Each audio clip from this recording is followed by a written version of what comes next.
I always say that, there's if you hire people just because they can do a job, they'll work for your money. But if you hire people who believe what you believe, they work for you with blood and sweat and tears. Simon Sinek is an author and leadership expert. His TED Talk, How Great Leaders Inspire Action, has more than 14 million online views. His new book is called Leaders Eat Last, Why Some Teams Pull Together and Others Don't. Welcome. Thanks for having me. So what's the most important thing for a leader to understand and be? Fundamentally, a leader is like a parent.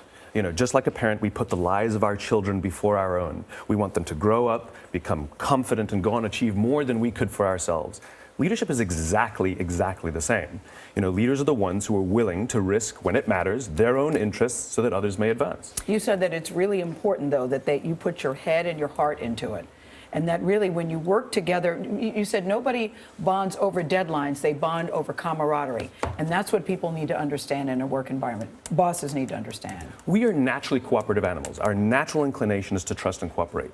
But trust and cooperation are not instructions. I can't just tell you to trust me. And I can't simply tell two people, I want you guys to cooperate. Trust and cooperation are feelings produced by the environment in which we're working. And that environment is created by the leaders.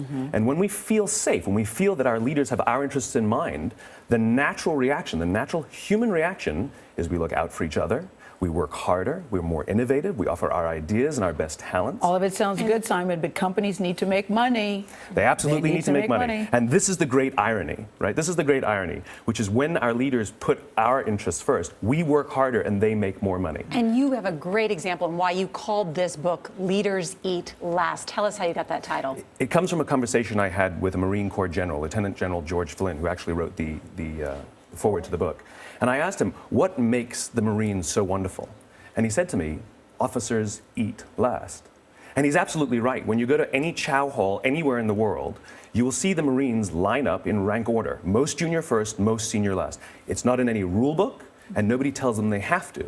They do it because that's how they view leadership. We view leadership as a rank, they view it as a responsibility. So how do you foster that in a work environment? How do you be a leader and foster that? Create that culture. Create that culture. Leadership is a choice, just like becoming a parent is a choice. Having the child is the fun part. It's the raising of the child that's the hard part. It's exactly the same. Starting the company, that's the fun, But actually becoming the leader, choosing to put people's interests before your own, that's a choice. So how did you become an expert on leadership? I'm uncomfortable calling myself an expert in anything, to be quite frank. I'm a student of leadership. Yes, well, expert. Yeah, don't believe everything you read. I'm a student of leadership. Yeah. I'm fascinated by it. I'm fascinated by the people in the organizations that seem to outperform the rest of us. And the great irony is the great leaders, the ones that put us before themselves, the ones that put people before numbers, that would sooner sacrifice numbers to save people and would never sacrifice people to save numbers, ironically, they're the ones that enjoy greater long-term success, greater innovation, greater productivity, greater Bob Chapman is a good example of that. Bob Chapman is one of the best examples. Just give a little anecdote about Bob Chapman. Absolutely. Bob Chapman runs about a $1.7 billion company based in St. Louis, good old-fashioned blue-collar American manufacturing. When 2008 hit, they lost 30% of their business overnight. But Bob, who doesn't believe in head counts, he believes in heart counts, refused to lay anybody off. That's great. And so what they had was a furlough program. Everybody from secretary to CEO had to take 4 weeks of unpaid vacation. They could take it anytime they wanted. They didn't have to take it consecutively. But it was how Bob announced it that was most important. He said, it's better we should all suffer a little than any of us should have to suffer a lot. Wow. There's an interesting thing about leadership, too, is the ability to define the mission and how each person has a responsibility in that mission. Well, this is what they do. They set a course. They set a direction.